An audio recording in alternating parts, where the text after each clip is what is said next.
라디오를 다시 한번 펼치다. EBS 오디오북.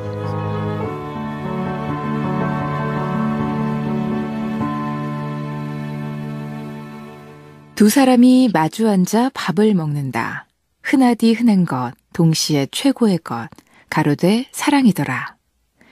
고은 시인의 짧은 시가 말해주듯이 둘이 마주 앉아 밥을 함께 먹는다는 것은 정말 사랑을 나누는 일 같기도 합니다. 유대감을 특히 중시하는 우리 사회에서 함께 밥을 먹는다는 것은 단지 식사를 해결한다는 것 이상의 의미가 있죠. 그런데요, 요즘은 바쁜 생활에 지어 홀로 식사를 할 때가 많아집니다. 제대로 밥 한 끼 먹을 시간도 없어서 김밥이나 빵으로 한 끼를 때우는 경우도 종종 생기고요. 연말이 점점 가까워질수록 상대의 밥 위에 맛있는 반찬 한 점을 더 올려주는 따뜻함이 있는 밥상, 도란도란 모여 앉아 이야기꽃을 피우는 정이 있는 밥상, 그런 밥상이 그리워지네요. 지금부터 일주일간의 책을 모아 다시 들려드리는 EBS 오디오북 시작합니다.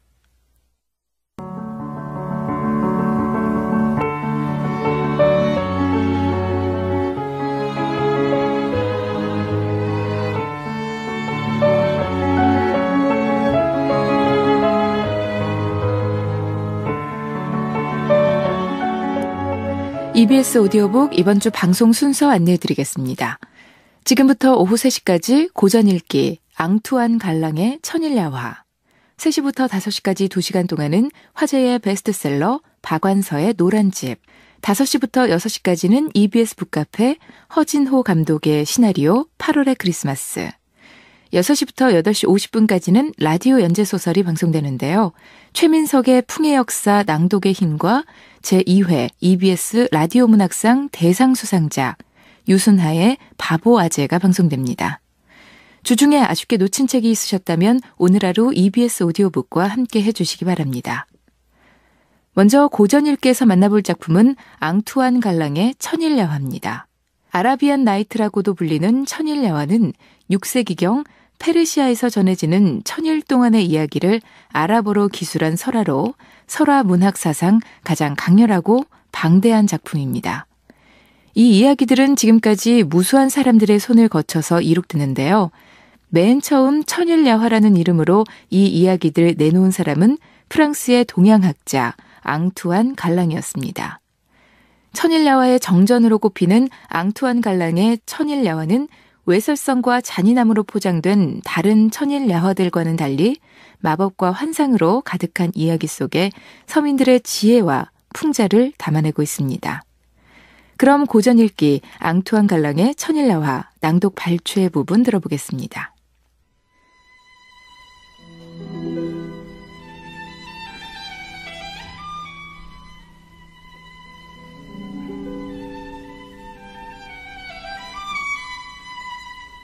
자신의 뜻과는 상관없이 이 끔찍한 불의의 집행자가 된 대제상에게도 두 딸이 있었는데 마지의 이름은 셰라자드이고 둘째의 이름은 디나르자드였다. 둘째 역시 장점이 없지 않은 아가씨였지만 첫째는 여성으로서 보기 드문 용기와 무한한 재치, 경탄스러운 통찰력을 지니고 있었다. 셰라자드는 무수한 책을 읽었을 뿐 아니라 기억력 또한 비상하여 한 번 읽은 것은 결코 잊는 법이 없었다. 그녀는 철학, 의학, 역사, 각종 예술에 능통했으며 당대의 가장 뛰어난 시인들을 능가하는 훌륭한 시를 짓곤 했다. 여기에 뛰어난 미모를 가졌으며 이 모든 미덕들을 완성하는 왕관과도 같은 견고한 덕성을 지니고 있었다. 이처럼 사랑받을 자격이 충분한 딸을 제상은 끔찍이도 아꼈다. 어느 날 부녀가 대화를 나누고 있는데 셰라자드가 말했다. 아버님께 한 가지 간청이 있사오니 꼭 좀 들어주세요. 거절하지 않으마. 그 부탁이 올바르고 사리에 맞는 것이라면 말이다. 사실 더 이상 오를 수 없는 일이죠. 제 뜻을 깊이 헤아려 주신다면 아버님께서도 저의 부탁이 옳다고 인정해 주실 거예요. 제게는 지금 술탄님께서 이 도성의 각 가정에 범하고 계신 그 야만스러운 행위를 중단시키려는 뜻이 있습니다. 저는 딸을 잃게 될까봐 떨고 있는 이 도성 어머님들의 두려움을 없애주고 싶답니다. 내 딸아, 너의 뜻이 참으로 가상하구나. 하지만 네가 치료하고자 하는 병은 내가 보기엔 고쳐질 가망이 없는 거란다. 대체 어떻게 하겠다는 거냐? 아버님, 술탄께서 매일 새 결혼식을 거행할 수 있는 것은 바로 아버님의 중개를 통해서잖아요. 그러니 저에 대한 아버님의 따뜻한 사랑에 힘입어 간절히 부탁드리는 건데 술탄의 잠자리에 들 수 있는 영예를 제게도 허락해 주세요. 정말이지 재상으로서는 끔찍한 말이 아닐 수 없었다. 하느님 마옵소서. 얘야, 너 정신이 나갔니? 어떻게 그렇게 위험하게 짝이 없는 부탁을 하는 거냐? 지금 너는 술탄께서 한 여인과는 단 하룻밤만 잘 것이며 다음 날에는 그녀의 생명을 빼앗겠느라고 맹세하셨다는 사실을 모른단 말이냐? 아니, 알면서도 그분과 결혼하겠다고 말하는 거야? 너의 이런 경솔한 생각이 대체 어떤 위험을 가져올지 알고나 있는 거냐? 아버님, 잘 알고 있습니다. 저에게 어떤 위험이 기다리고 있는지 잘 알고 있어요. 하지만 저는 두렵지 않아요. 만일 제가 죽는다면 그건 영광스러운 죽음일 거예요. 반대로 제 계획이 성공한다면 저는 이 나라에 중대한 기여를 하게 되는 거고요. 안 돼! 절대 안 될 말이야. 네가 이 무서운 위험에 뛰어들기 위해서 무슨 말을 하든지 간에 내가 동의해 주리라고는 꿈에도 생각하지 말아라. 술탄께서 네 가슴에 비수를 꽂으라고 명하신다면은 그땐 내가 그 명에 따르지 않을 수 없단 말이다. 그게 어찌 아비로서 할 수 있는 짓이겠느냐? 죽음을 두려워하지 않는다고? 하지만은 내 손을 네 피로 물들여야 하는 그 죽음보다 무서운 고통을 이 애비에게 안겨줄 일은 생각해보지 않았더냐? 다시 한번 말씀드리지만 제 부탁을 제발 들어주세요. 네가 그렇게 끈덕지게 우겨대니까 이제 화마저 나는구나. 도대체 왜 제발로 불구덩이에 뛰어들려는 거냐? 위험한 일의 결말을 예측하지 못하는 자는 무사히 빠져나올 수 없는 법이다. 아버님이 반대하셔도 소용없는 일이에요. 만일 아버님께서 저를 사랑하신다는 이유로 제 청을 들어주실 수 없다면 제가 직접 술탄님을 찾아갈 테니까요. 딸의 단호함에 밀려 결국 아비는 자신의 불행한 운명을 받아들일 수밖에 없었다. 그는 너무나도 무서운 딸 아이의 결심을 되돌릴 수 없음에 심히 마음이 아팠지만 그 즉시 샤리아를 찾아갔다. 폐하, 다음 밤에는 셰라자드를 데려오겠습니다. 아니, 경은 어떻게 자신의 영예를 내게 데려올 결심을 했단 말이오? 폐하, 딸아이가 자청해 싸웁니다. 자신을 기다리고 있는 슬픈 운명이 조금도 두렵지 않은 모양입니다. 하룻밤 폐하의 신부가 되는 영예를 자기 생명보다도 더 귀히 여기고 있으니까요. 하지만 재상, 오산하지는 마시오. 내일 세라자들을 경의 손에 넘기면서 그녀의 목숨을 빼앗으라고 명할 것이오. 만일 명을 이행하지 않을 경우 그때는 경의 목숨을 내놓아야 할 것이오. 폐하의 명을 이행하는 제 마음은 고통으로 신음할 것입니다. 하지만 저의 부정이 한탄해봤자 아무 소용없을 것입니다. 저는 한 아비이기에 앞서 폐하의 충성스러운 신하니까요. 재상은 집에 돌아와 이 소식을 셰라자드에게 전했다. 아버님, 매우 중요한 일을 해주셔서 감사합니다. 아버님은 저를 술탄과 결혼시킨 것을 결코 후회하지 않을 것이며 오히려 아버님은 분명히 남은 생애 동안 이로 인해 기뻐하시게 될 겁니다. 이제 그녀는 술탄 앞에 나아가기 위해 몸 단장을 하느라 여념이 없었다. 그리고 출발하기 전에 동생 디나르자드를 따로 불러 이렇게 말했다. 사랑스러운 동생아, 나는 지금 매우 중요한 일을 할 터인데 너의 도움이 필요하구나. 거절하지 말고 꼭 들어주길 바란다. 아버님은 지금 나를 술탄의 아내로 삼기 위해 궁전에 데려가실 거란다. 저런, 무척 놀라는구나. 무서워 말고 차분하게 내 말을 들여보렴. 술탄님을 뵙게 되면 나는 이 기쁜 밤을 너와 함께 보낼 수 있도록 너도 신방에 들게 해달라고 그분께 부탁을 할 거야. 만일 내 희망대로 그분이 내 청을 들어주신다면 너는 잊지 말고 반드시 해야 할 일이 하나 있어. 즉, 동특이 1시간 전에 내게 이런 식으로 말을 해줘야 하는 거야. 언니, 만일 자고 있지 않으면 한 가지 부탁이 있어요. 조금 있으면 동이 틀터인데 그때까지 언니가 알고 있는 그 많은 재미난 이야기 중 하나를 들려주세요. 응? 그러면 나는 즉시 제게 이야기 하나를 들려줄 거야. 그리고 이런 방법을 사용하여 나는 도탄에 빠져있는 우리 백성들을 구해내게 될 거란다. 그때는 몰랐었네.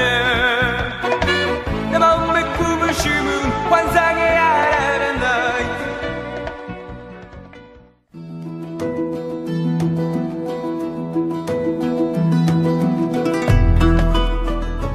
그러면 이제부터 내 이야기를 시작하도록 하겠으니 부디 주의 깊게 들어주시길 바랍니다.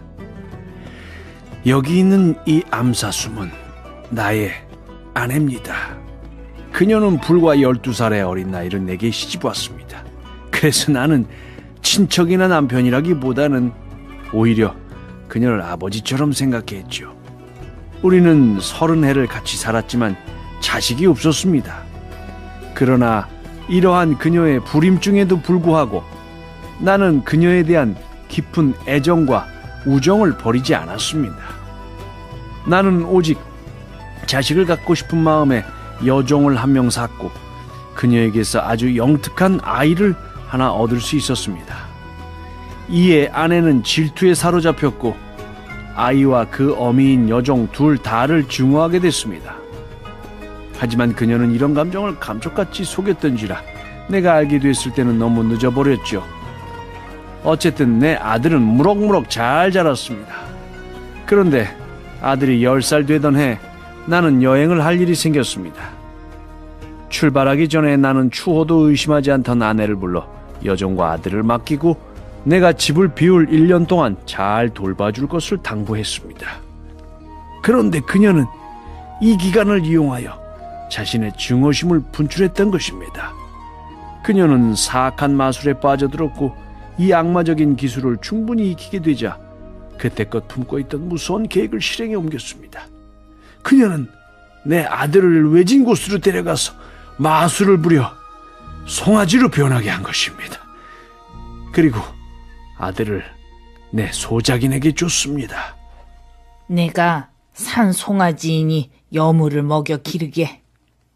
그녀는 이 가증스러운 짓을 범하고도 성에 차지 않았던지 이번에는 여종을 암소로 변하게 했고 그녀 역시 소작인에게 맡겼습니다.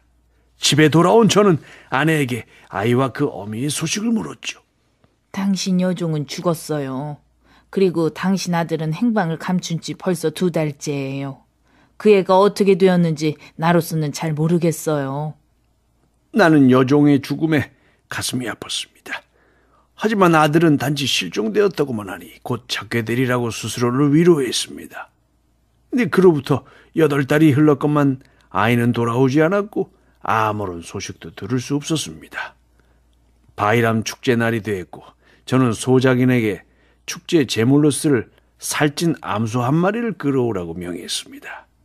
그런데 내 분부에 따라 소작인이 끌고 온 암소는 다름 아닌 내 아들의 불쌍한 어미인 여종이었습니다. 나는 그녀를 묶었습니다. 하지만 내가 그녀를 희생시키려고 준비하고 있을 때 그녀는 듣는 이의 마음을 치근하게 만드는 소리로 울어댔습니다.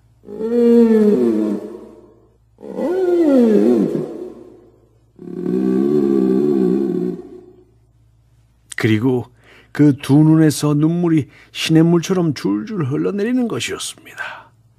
참으로 기이하기 짝이 없는 광경이었습니다. 동정심에 사로잡힌 나는 차마 그녀를 내리칠 수 없었습니다. 다른 암소를 끌어오게나.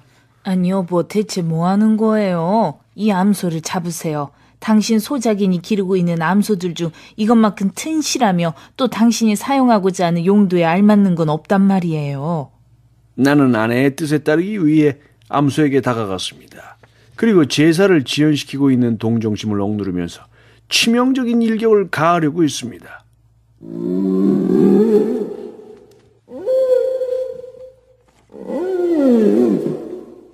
그런데 가련한 암소는 눈물을 뚝뚝 흘리면서 더욱 큰 소리로 울어대서 나로서는 다시금 멈추지 않을 수 없었습니다.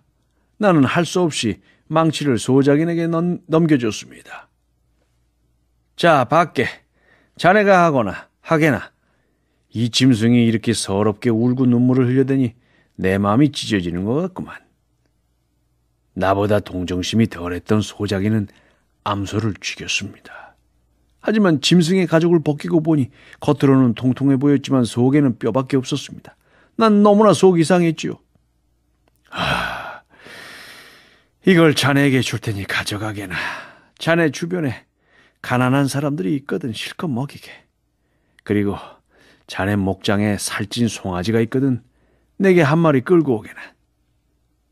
나는 소작인이 죽은 암소를 어떻게 했는지 알아보려 하지 않았습니다. 그는 암소를 가져간 지 얼마 안 돼서 아주 통통한 송아지 한 마리를 다시 끌고 나타났습니다. 그 짐승이 내 아들이란 사실은 꿈에도 몰랐지만 왠지 모르게 녀석을 보는 순간 저의 몸 깊은 곳에서 동요가 느껴졌습니다. 한편 내 아들은 나를 보자마자 용을 써서 줄을 끊어버리더니 내 쪽으로 달려왔습니다. 그리고 내 발밑에 무릎을 꿇고 머리를 땅에다 조아리는 것이었습니다.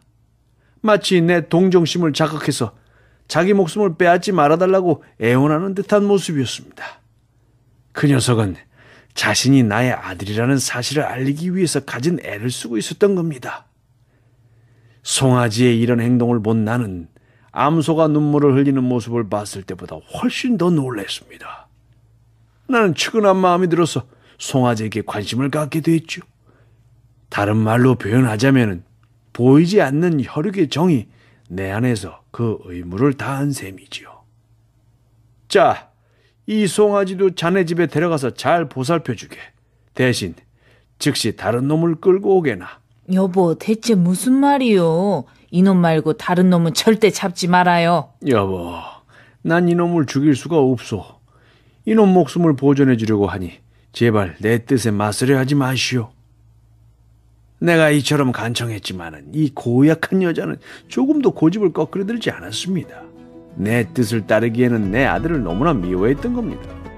그녀가 너무나 강경하게 송아지를 죽일 것을 주장하기에 나는 어쩔 수 없이 그 뜻을 따를 수밖에 없었습니다. 그래서 그 죽음의 칼을 집어들고서 이 대목에 이르러 셰라자드는 이야기를 멈추었다. 날이 밝아오는 것을 보았기 때문이다. 언니, 저는 이 이야기에 완전히 빠져버렸어요. 정말이지 한순간도 귀를 뗄 수가 없었다고요. 만일 술탄께서 오늘 하루를 더 살게 해주신다면 말이야, 내일 듣게 될 이야기는 이보다 훨씬 재미있다는 것을 알게 될 텐데. 샤리아 역시 암사슴을 끌고 다니는 노인의 아들이 어떻게 됐는지 몹시 궁금했던 터라 자신도 기꺼이 다음 밤에 이야기의 결말 부분을 듣고 싶다고 왕비에게 말했다.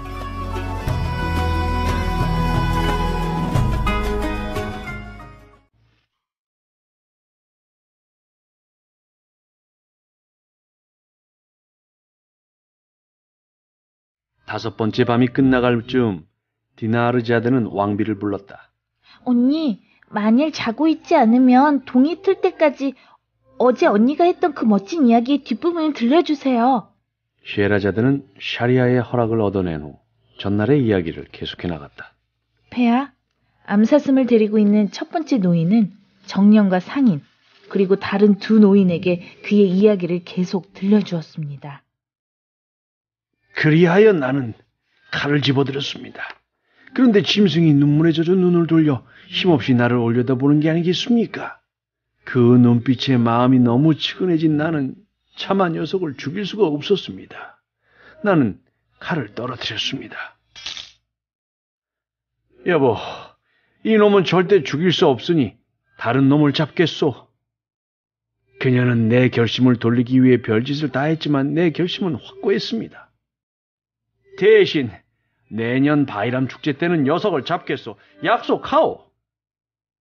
다음날 아침 소작인이 찾아와서 나를 따로 보고 싶다고 요청했습니다. 둘만 있게 되자 그는 이렇게 말하더군요. 주인님께서 아주 기뻐하실 소식을 하나 가져왔습니다. 제게는 마법을 약간 알고 있는 딸이 하나 있습니다.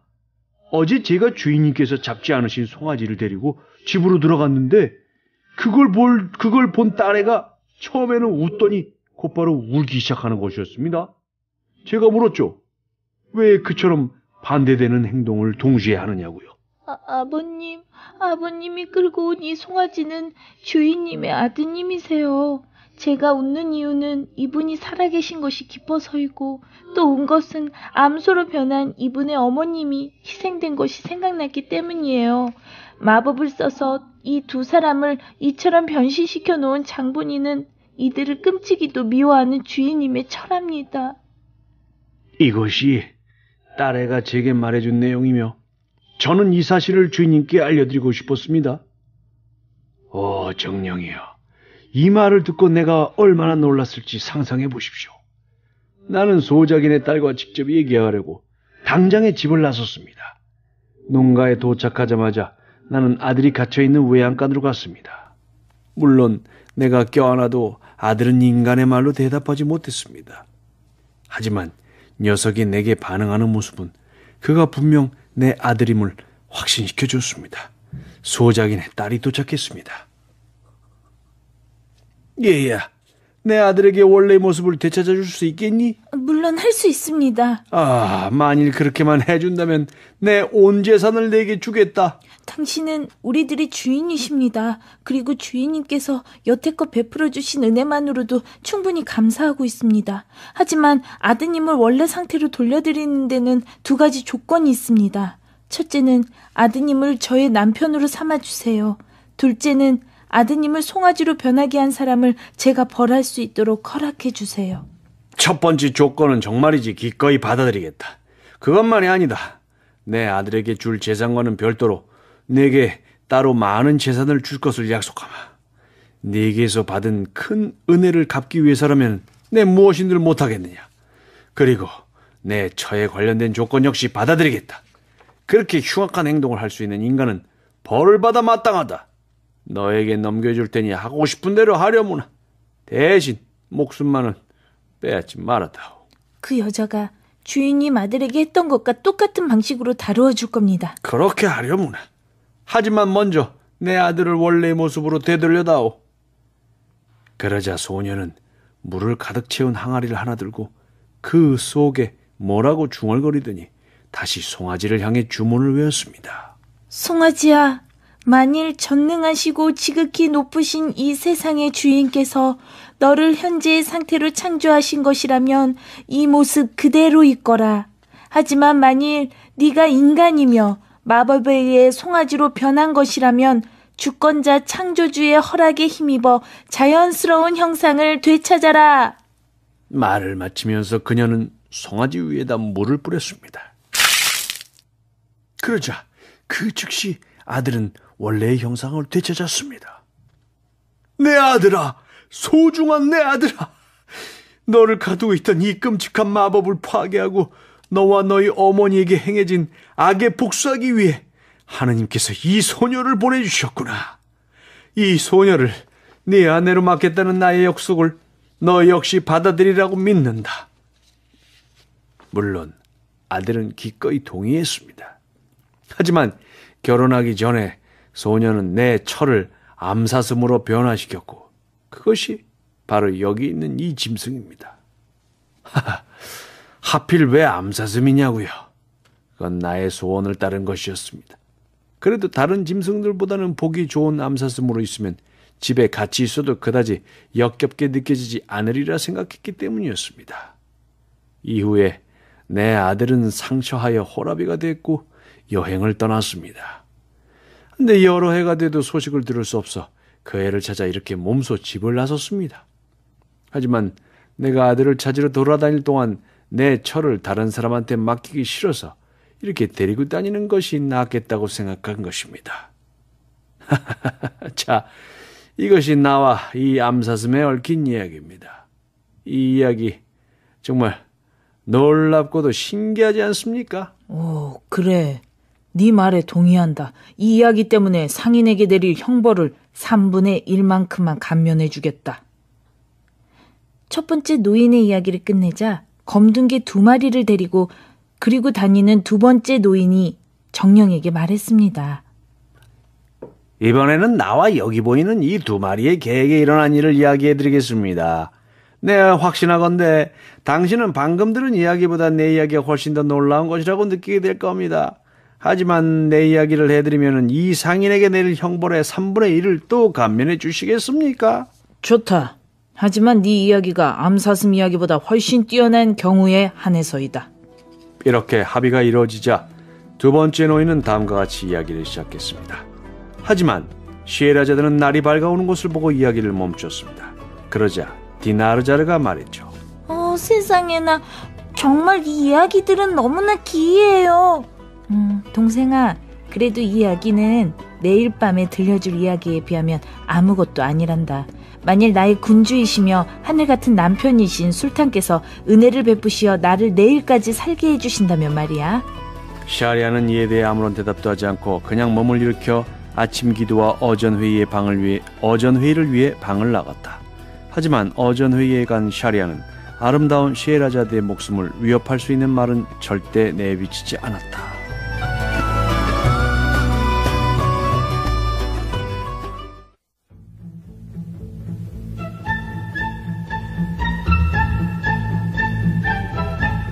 동생, 우리는 아직 결혼하지 않은 몸이고 또 이렇게 사이가 아주 좋잖아. 그래서 내가 아주 좋은 생각이 하나 떠올랐어. 적당한 양갓집 규수 중 두 자매를 골라서 한날 한시에 같이 결혼하는 거야. 자, 내 생각이 어때? 형님, 정말이지 우리의 우애에 걸맞은 기막힌 생각입니다. 형님이 좋아하시는 건 저도 항상 찬성이에요. 그럼. 근데 그게 전부가 아니야. 나한테 더 신나는 생각이 있다고. 자, 우리의 아내들이 신혼 첫날 밤에 동시에 임신하게 해서 같은 날에 아기를 낳는 거야. 너는 아들, 나는 딸, 이렇게 말이야. 그리고 얘들이 장성하면은 둘을 결혼시키는 거지. 와, 정말이지 기막힌 계획입니다. 그럼. 형님, 그러면 우리의 우애가 멋지게 완성되겠군요. 저는 기꺼이 찬성합니다. 그런데 형님, 만일 그 결혼이 성사될 경우 제가 아들에게 지창금을 쥐어줘야 되는 건가요? 그야 당연하지 않겠나? 관례적인 혼수 이외에도 자네는 최소한 3,000세켄과 3곳의 영지 그리고 노예 3명을 준비해야 할 걸세. 우리는 형제이자 동료이며 직급이나 신분에 있어 피차 차이가 없습니다. 그리고 형님, 세상에는 경우란 게 있지 않습니까? 남자가 여자보다 더 고귀하지 않습니까? 사실 지참금을 준비해야 할 분은 오히려 형님이 아닐까요? 그러고 보니까 형님은 다른 사람을 이용해서 한몫 챙기시려는 것 같은데요. 뭐? 네 아들 나중에 벼락이나 맞아라. 네 아들이 내 딸보다 더 고귀하다고? 감히 내 딸의 짝이나 될 수 있을 것 같아. 그리고 뭐라고? 우리가 똑같은 동료라고? 나하고 맘먹으러 드는 걸 보니까 제정신이 아닌 모양이군. 건방진 놈 같으니라고. 그러고도 내 딸을 며느리로 줄 줄 알았더냐? 나중에 네 재산을 전부 싸들고 온다고 해도 어림없는 일이야.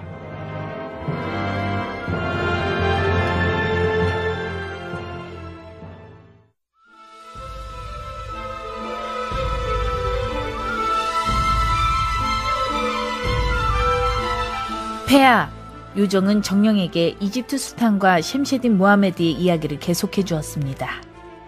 셴셰딘 모하메드의 대담한 거절에 충격을 받은 이집트 술탄은 끓어오르는 분노를 참지 못하고 이렇게 소리쳤어요. 아니, 짐이 스스로 몸을 낮춰 그대에게 청혼을 했건만 내 성의에 그런 식으로 대답을 해? 그리고 감히 나를 차버리고 다른 놈을 선택해. 그러고도 내가 가만히 있을 줄 알았더냐? 내 맹세하거니와 너의 딸은 내 종들 중에서 가장 천하고 추악한 자와 결혼을 시켜버리겠어. 그는 재상에게 당장을 물러가라고 소리쳤고 재상은 황망하고도 괴로운 심정으로 집에 돌아왔어요. 그리고 바로 오늘 술탄은 앞뒤로 꼽추인 데다 쳐다보기 무서울 정도로 못생긴 마부 하나를 불러오게 했지요. 그리고 셴셰딘 모하메드에게 그의 딸과 이 마부의 결혼에 동의하라고 명령한 뒤 그가 보는 앞에서 결혼 계약서를 작성하고 증인들로 하여금 서명하게 했어요. 이 괴상한 결혼식의 준비는 이렇게 끝났고 내가 당신에게 말하고 있는 지금 이 순간에는 이집트 궁정의 고관 대작들에 속한 종들이 저마다 횃불을 하나씩 들고 공중 목욕탕 문 앞에 서 있답니다. 그들은 목욕탕 안에 있는 꼽추가 몸을 씻고 나오면 벌써 머리를 올리고 옷을 차려입은 신부에게 데려가려고 거기서 기다리고 있는 거지요. 내가 카이로를 떠날 때는 부인네들이 모여 화려하게 성장한 신부를 신방에 데려가려고 기다리고 있었어요. 지금 그녀는 신방에서 꼽추를 기다리는 중이죠. 나는 그녀의 모습을 보았는데 참으로 감탄을 금할 수 없는 절세 미인이었어요. 당신이 무슨 말을 하든 간에 나는 그 아가씨의 미모가 이 청년을 능가한다는 것은 믿지 않소. 당신 말에 반박하고 싶지는 않아요. 사실 내가 보기에도 이 청년이야말로 꼽추에게 예정된 그 아가씨의 짝이 될 만한 남자예요. 자, 그러니 우리 좋은 일 한번 해봅시다. 이집트 술탄의 부당한 횡포에 맞서서 그 종놈하고 이 청년을 바꿔치기 해놓는 거예요. 이런 일을 하는 것이 우리 요정과 정령들의 본분이 아니겠어요?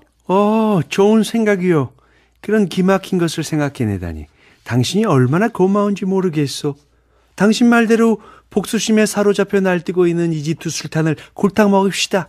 또 비탄에 잠긴 아버지를 위로하고 아가씨의 비참한 심정을 행복으로 바꿔줍시다. 나는 이 계획을 성공시키기 위해 모든 것을 할 작정이요. 그리고 당신 역시 그러하리라고 믿소. 내가 이 청년을 잠든 채로 카이로에다 옮겨놓겠소. 우리의 계획이 실현되고 나서 그를 다른 곳에 옮겨놓는 일은 당신에게 맡기겠소? 요정과 서로 할 일을 상의한 후에 정령은 베드레딘을 살며시 들어올리고 공중에 떠오르더니 믿을 수 없는 속도로 카이로까지 날아갔습니다. 정령이 그를 내려놓은 곳은 종들이 잠시 후에 나올 꼽추를 기다리고 있는 공중 목욕탕 건물의 대문 앞이었습니다. 이때 잠에서 깨어난 베드레드 하산은 자신이 생전 처음 보는 도시 한복판에 있다는 것을 깨닫고 소스라치게 놀랐습니다. 그는 여기가 어디냐고 소리쳐 물어보려고 했습니다.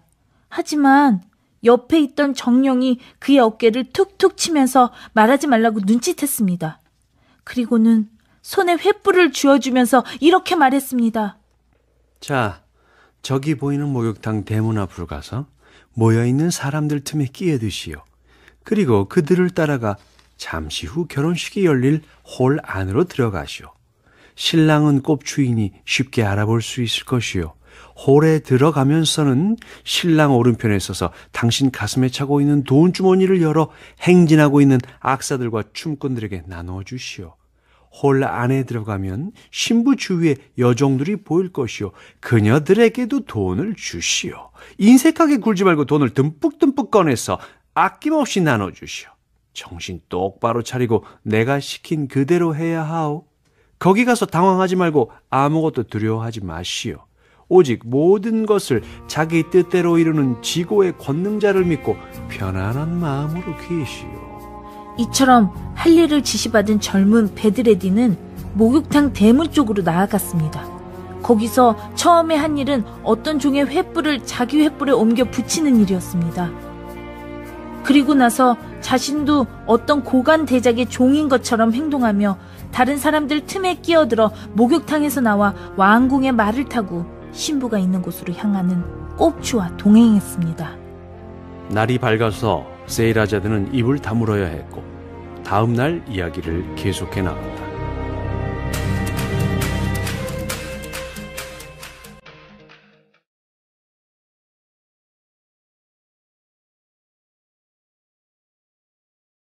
폐하, 대제상 자파르는 이야기를 계속했습니다. 셴쉐딘 모하메드는 지금 꼽추가 헛소리를 짓거리고 있다고 생각하고는 이렇게 말했습니다. 그 벽에서 떨어져서 똑바로 좀 일어나 보게. 그럴 순 없어요. 해가 뜰 때까지 이렇게 있어야 해요. 어제 저녁에 여기 왔는데 말이에요. 갑자기 커다란 괭이 한 마리가 내 앞에 나타나더니 부지불식간에 들소만큼 커지는 거예요. 전 그놈이 내린 명령을 똑똑히 새겨들었시오. 그러니 제상님께서는 절 그냥 여기 놔두시고 일보러 가셔요. 하지만 제상은 물러가지 않고 꼽추의 두 다리를 잡아 똑바로 세워주었습니다. 이에 꼽추는 밖으로 뛰쳐나가더니 뒤도 돌아보지 않고 있는 힘을 다해 달아나 버렸습니다. 그리고는 곧장 왕궁으로 가서 술탄 앞에 몸을 던지고 자신이 정령에게 어떻게 당했는지 하소연했지만 오히려 술탄은 배꼽을 잡고 웃기만 했습니다. 셴쉐딘 모하메드는 아까보다도 더 놀라고 혼란스러운 심정으로 딸의 방에 돌아왔습니다. 그래 얘야. 어제 일어났다는 그 어이없는 일에 대해서 한 번 더 자세히 얘기해보렴. 아버님, 아까 말씀드린 것 외에 다른 건 없어요. 하지만 저 의자 위에 제 남편이 벗어놓은 옷가지가 보이실 거예요. 그걸 살펴보시면 무언가 해답을 찾으실 수 있지 않겠어요? 그녀는 베드레딘의 터번을 재상에게 주었습니다. 재상은 그것을 자세히 살펴봤습니다. 이건 재상이 쓰는 터번 같은데. 만일 모술 양식으로 만들어진 게 아니라면 말이다. 그러다 터번의 천과 안감 사이에 무언가 들어있는 것을 발견하고는 가위를 가져오라고 시켰습니다. 실밥을 뜯어내니 그 속에는 수첩이 한 권 들어있었습니다. 그것은 누레딘 알리가 운명하면서 아들에게 남긴 것으로 베드레딘이 소중히 보관하기 위해 터번 속에 숨겨놓았던 것입니다. 수첩을 펼친 셴쉐딘 모하메드의 눈에는 그의 동생 누레딘 알리의 낯익은 글씨로 써진 내 아들 베드레딘 하산에게 라는 제목이 들어있었습니다. 재상이 약간 어리벙벙하여 있었는데 그의 딸은 옷가지 아래에서 돈주머니를 발견하고 그것을 건네주었습니다. 재상이 열어보니 앞에서 말씀드렸다시피 그 속은 금화로 가득 차 있었습니다. 베드레딘이 아낌없이 돈을 뿌렸음에도 불구하고 정령과 요정의 배려로 금화가 조금도 줄어들지 않았던 것입니다. 주머니에는 표찰이 하나 달려 있었는데 거기에는 유대인 이삭에게 속한 1000 셰켄이라는 글이 적혀 있었습니다. 그뿐이 아니었습니다. 그 글 아래에는 유대인이 베드레딘 하산과 헤어지기 전에 써준 다음의 내용도 보였습니다. 베드레딘 하산에 붙인 누레딘 알리 소유의 선박 중 발소라 항에 첫 번째로 입항하는 선박에 선적된 상품을 본인에게 양도하는 대가로 이 돈을 베드레딘 하산에게 인도함. 재상은 그 글을 읽자마자 비명을 지르고 그대로 실신해버렸습니다. 세라자들은 더 이야기하고 싶었지만 날이 밝아 있었다. 왕은 자리에서 일어나면서 이 이야기의 뒷부분을 다음 날 들으리라 마음먹었다. 폐하 대제상 자파르의 이야기는 계속됐습니다. 딸과 그녀가 부른 시녀들의 간호로 셴쉐딘 모하메드는 깨어났습니다. 얘야, 내가 이래서 많이 놀랐지. 그 이유가 뭔지 말해주면 넌 아마 믿지 못할 거다. 너와 함께 밤을 보낸 그 신랑은 바로 누레딘 알리의 아들, 즉 너의 사촌이다. 그리고 이 주머니 속에 들어있는 1000 세킹의 금화를 보니 과거에 내가 사랑하는 동생과 벌였던 말다툼이 생각나는구나. 이건 아마 내 삼촌이 주는 결혼 선물인 모양이다. 정말이지. 우리는 어떤 일 가운데서도 하느님을 찬양해야겠지만 우리에게 일어난 이 놀라운 일을 보면 그분의 전능함을 실감하지 않을 수 없구나. 그리고 나서 재상은 동생이 쓴 글을 들여다보았습니다. 그리고 그 위에 수없이 입을 맞추며 뜨거운 눈물을 쏟았습니다. 이 글씨만 봐도 내 마음이 이렇게 기쁘거늘. 여기서 내 동생 누레딘을 직접 보면서 그 애와 다시 화해할 수 있다면 얼마나 좋을까. 그는 수첩을 처음부터 끝까지 읽어보았습니다. 거기에는 누레딘이 발소라에 도착한 날짜, 결혼한 날짜, 그리고 베드레딘 하산을 낳은 날짜 등이 모두 적혀 있었습니다. 그는 이 날짜들이 자신의 결혼한 날짜나 딸의 생년월일과 정확히 일치하는 것을 보고 감탄을 금치 못했습니다.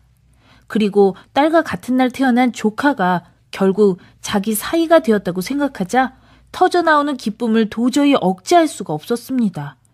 그는 즉시 수첩과 돈주머니를 들고 술탄에게 달려가 보여주었습니다. 이에 술탄은 재상의 일을 용서했을 뿐만 아니라 이 기이한 이야기에 너무나도 감탄한 나머지 이를 그 세세한 상황들까지 모두 글로 적어놓아 후세에 남기라고 분부했습니다. 한편 셴쉐딘 모하메드는 조카가 왜 사라졌는지 도무지 이해할 수가 없었습니다. 그리고 그가 곧 돌아오리라 기대하면서 어서 만나 포옹할 수 있기만을 초조하게 기다렸습니다. 하지만 이래가 지나도 여전히 나타나지 않자 사람들을 보내 카이로 전체를 뒤져보게 했습니다. 그러나 어떤 방법들을 통해서 찾아보아도 사라진 신랑은 종적이 묘연했고 이에 재상은 몹시 불안해졌습니다. 참으로 기묘한 일이로다. 세상에 이런 일은 두 번 다시 없을 거야. 이때 재상에게는 앞으로 어떤 일이 닥칠지도 모른다는 불안한 예감이 느껴졌고 결혼식 당시에 집안 상황을 정확하게 적어 놓는 게 좋을 것 같다는 생각이 떠올랐습니다. 그래서 직접 펜을 들어 결혼식은 어떤 식으로 진행되었는지, 연회장과 신방의 가구들은 어떤 식으로 배치되었는지 등을 상세하게 기록해 두었습니다. 또 터번, 돈주머니, 옷가지 등 베드레딘이 놓고 간 것을 한데 모아 상자에 넣고 자물쇠로 잠가 놓았습니다. 왕비 시에라자드는 날이 밝아오는 것을 보았으므로 여기에서 멈춰야 했다. 하지만 다음 날 밤이 끝날 즈음 그녀는 다음과 같이 이야기를 계속했다.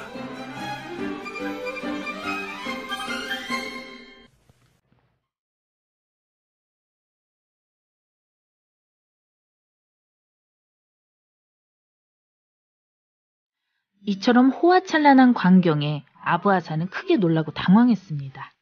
마치 꿈을 꾸고 있는 것만 같았어요. 하지만 아주 생생했습니다. 만세! 드디어 내가 칼리프가 됐군. 아니야, 이게 꿈이 아니라면 얼마나 좋을까. 아니야, 착각해서는 안 되지. 이건 꿈이야. 내가 아까 그 손님한테 들려준 내 소원이 꿈을 통해서 실현된 거라고. 그리고 나서 그는 다시 잠들기 위해 눈을 감았습니다.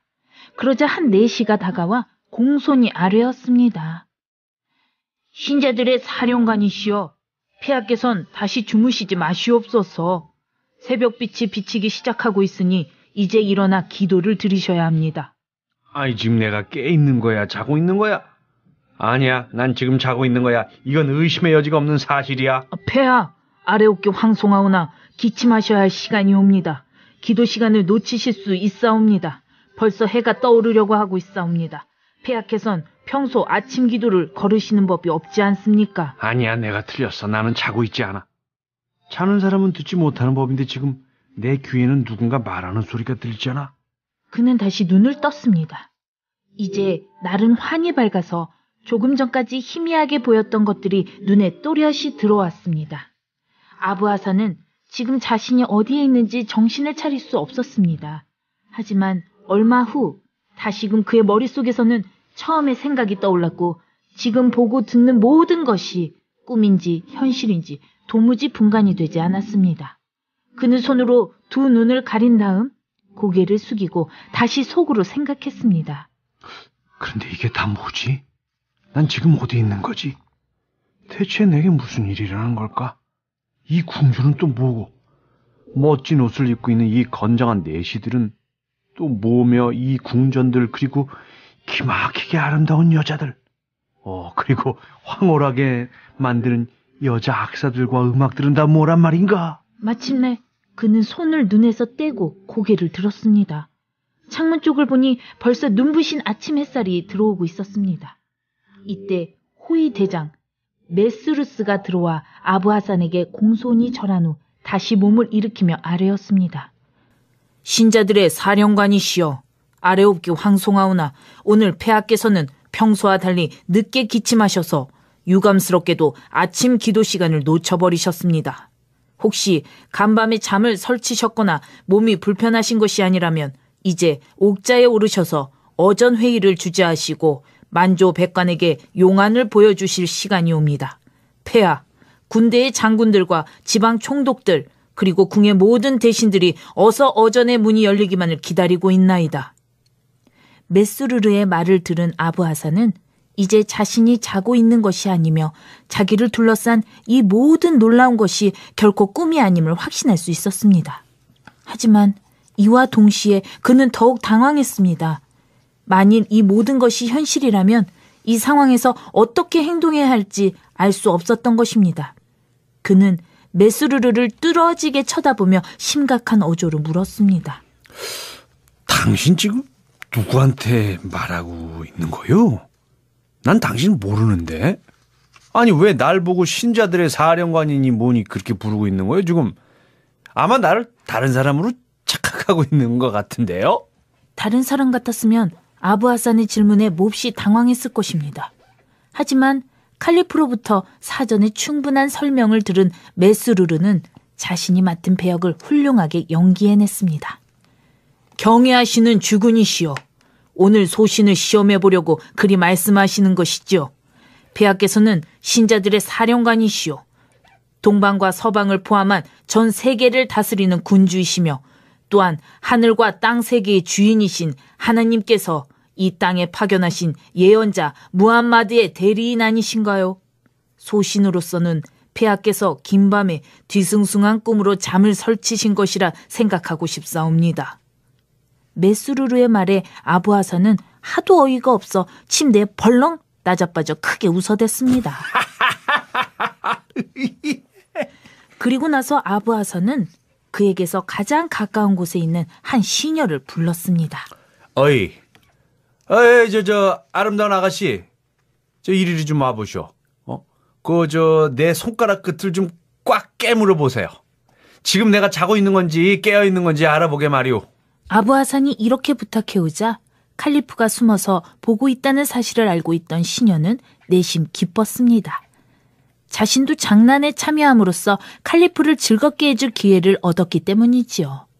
그녀는 짐짓 심각한 표정을 지으며 아부 하산에게 다가가 그가 내민 손가락을 이 사이에 넣고 살짝 물어 약간의 고통을 느끼게 해주었습니다.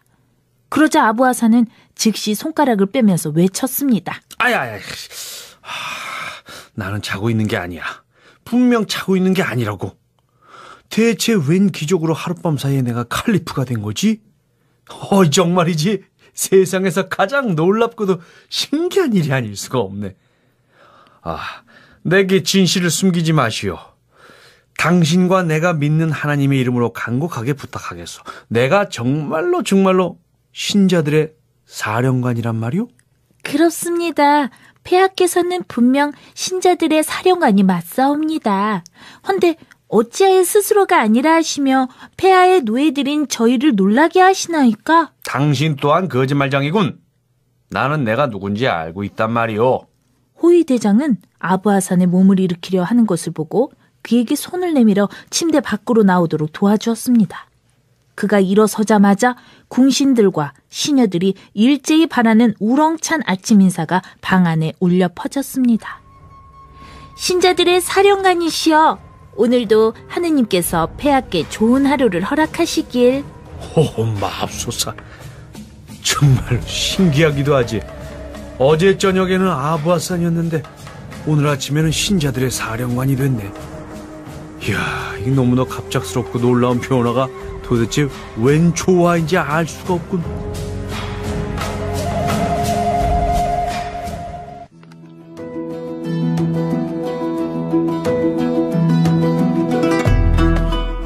좌단에 눕혀진 아부 하산은 다음날 아침 늦게까지 잤습니다. 그리고 전날 밤 마지막 잔에 섞은 가루약의 효력이 다하자 잠에서 깨어났습니다. 눈을 뜬 그는 자신이 집에 돌아와 있는 것을 알고 깜짝 놀랐습니다. 그리고는 어젯밤같이 있었던 아가씨들의 이름을 머릿속에 떠오르는 대로 소리쳐 불렀습니다. 새별아, 진주 따봐라, 산호 같은 입술아, 달 같은 얼굴아, 모두들 어디 있느냐? 자, 어서들 오너라! 아부 하산은 있는 힘을 다해 소리쳤습니다. 그의 모친이 자기 방에 있다가 이 소리를 듣고서 달려왔지요. 아이고, 아들아, 대체 무슨 일이냐? 무슨 일이 일어난 거냐고? 이 말에 아부 하산은 고개를 들었습니다. 그는 오만한 표정을 짓고는 자기 어머니를 깔보는 눈으로 쳐다보며 되물었어요. 여보, 할멈, 그대는 지금 누구를 당신 아들이라 부르는 것인고? 어이구, 누구긴 바로 너지. 넌 내 아들 아부 하산이 아니냐? 당연한 사실을 있다니. 아이고, 이상하기 짝이 없구나. 내가 그대의 아들이라고? 이런 망측한 할망구 같으니 무슨 정신없는 소리를 하고 있는 거냐? 아니면 지금 거짓말을 하고 있는 것이냐? 나는 그대가 말하는 아부 하산이 아니라 신자들의 사령관이란 말이다. 얘야, 조용히 해라. 무슨 입을 그리 함부로 놀리는 거냐. 다른 사람이 들으면 실성했다고 하겠다. 그대야말로 실성했구나. 지금 내 정신은 멀쩡해. 다시 한번 말하거니와 난 왕이요 신자들의 사령관이요 하늘과 땅의 주인께서 이 땅에 파견하신 대리인이라. 아이고 내 아들아, 네가 완전 정신이 이상해져 버린 모양이구나. 어떤 못된 정령이 머릿속에 들어갔게 그런 말을 하고 있는 거야. 오 하나님, 제발 이 애를 축복하사 강교한 사탄으로부터 해방해 주세요. 이 녀석아, 넌 내 아들 아부하산이고 난 네 애미야. 자, 잘 봐라. 지금 네가 있는 이 방이 누구의 방이냐?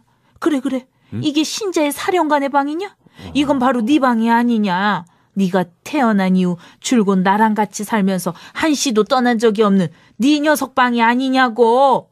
내가 말할 것을 잘 생각해보고 사실도 아니고 또 사실일 수도 없는 일들을 상상하려 들지 말아라.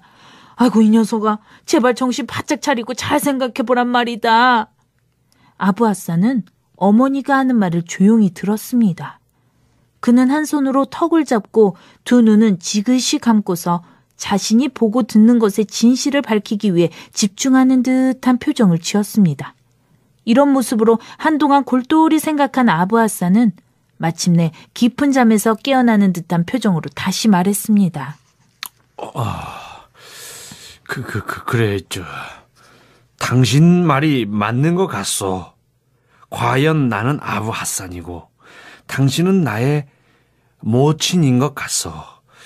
그리고 이 방도 내 방이 맞는 것 같소.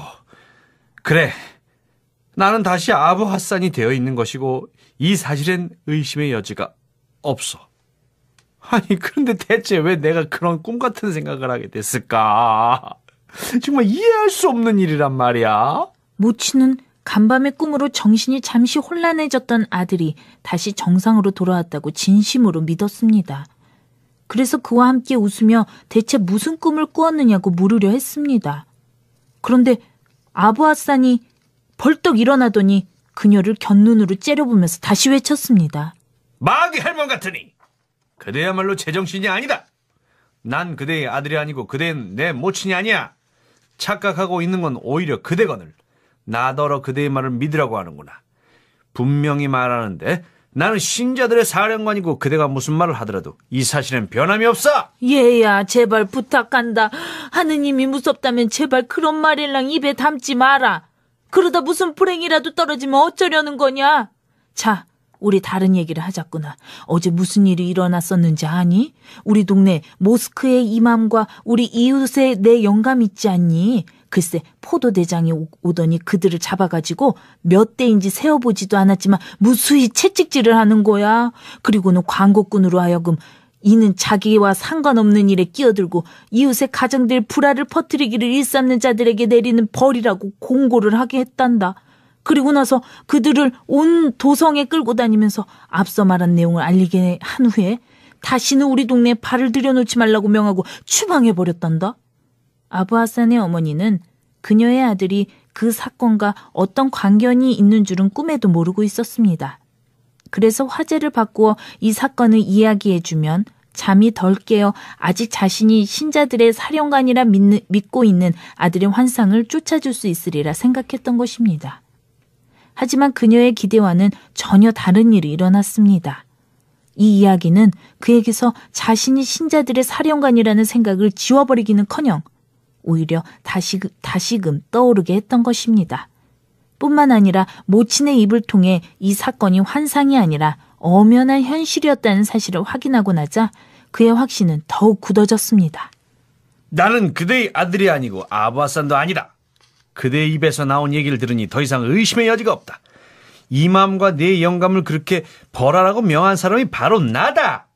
따라서 나는 정말로 신자들의 사령관이니 더 이상 내게 꿈이라고 말하지 마라. 난 지금 자고 있는 게 아니야.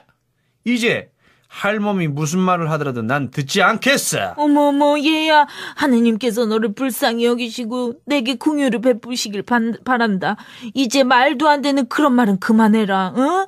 하나님께 도움을 청하렴. 너를 용서해 주시고 네가 다른 사람처럼 지대로 말할 수 있게 해달라고 빌어라. 네 말을 들으면 사람들이 뭐라고 하겠니? 벽에도 귀가 달려있다는 걸 넌 모르니? 이 할망구야, 내가 경고했지. 더 이상 계속하면은 내가 당장 일어나서 평생 후회하게 만들어주겠어.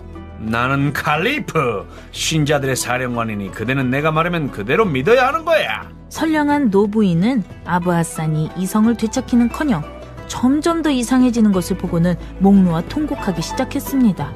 그녀는 자신의 얼굴과 가슴을 치면서 절규했는데 그 애처로운 모습은 아들이 끔찍한 정신병에 걸린 것에 대해 지금 그녀가 얼마나 크게 놀랐는지, 얼마나 깊은 고통을 느끼고 있는지 잘 보여주고 있었습니다.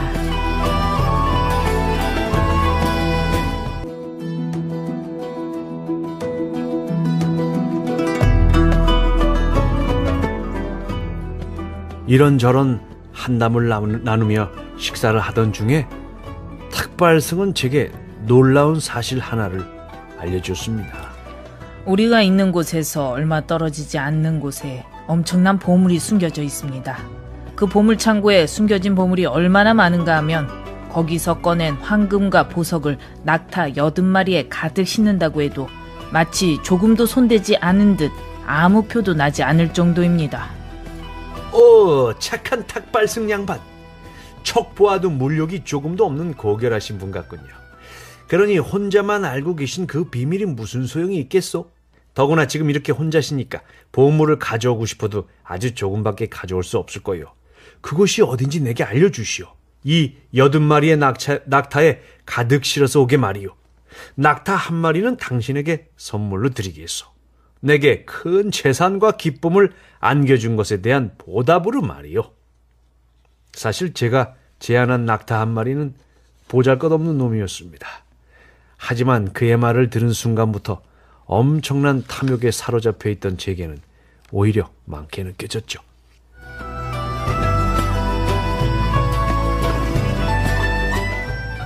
고전 읽기 앙투안 갈랑의 천일야화 모두 만나봤습니다. 사실 앙투안 갈랑이 천일야화를 번역하고 엮어 이 세상에 내놓았던 당시엔 이 이야기들은 이슬람 사회의 음지에서 흘러다니던 그저 그런 이야기에 불과했습니다. 아랍 세계에서 인정받는 고전도 아니었고요. 하지만 앙투안 갈랑이 천일야화의 새로운 숨결을 불어넣어준 이후부터 천일야화는 유럽 학자들은 물론 일반 독자들에게까지 열광적인 반응을 이끌어내게 됩니다. 이번 주 고전 읽기는 여기까지고요. 이어서 화제의 베스트셀러 만나보시죠.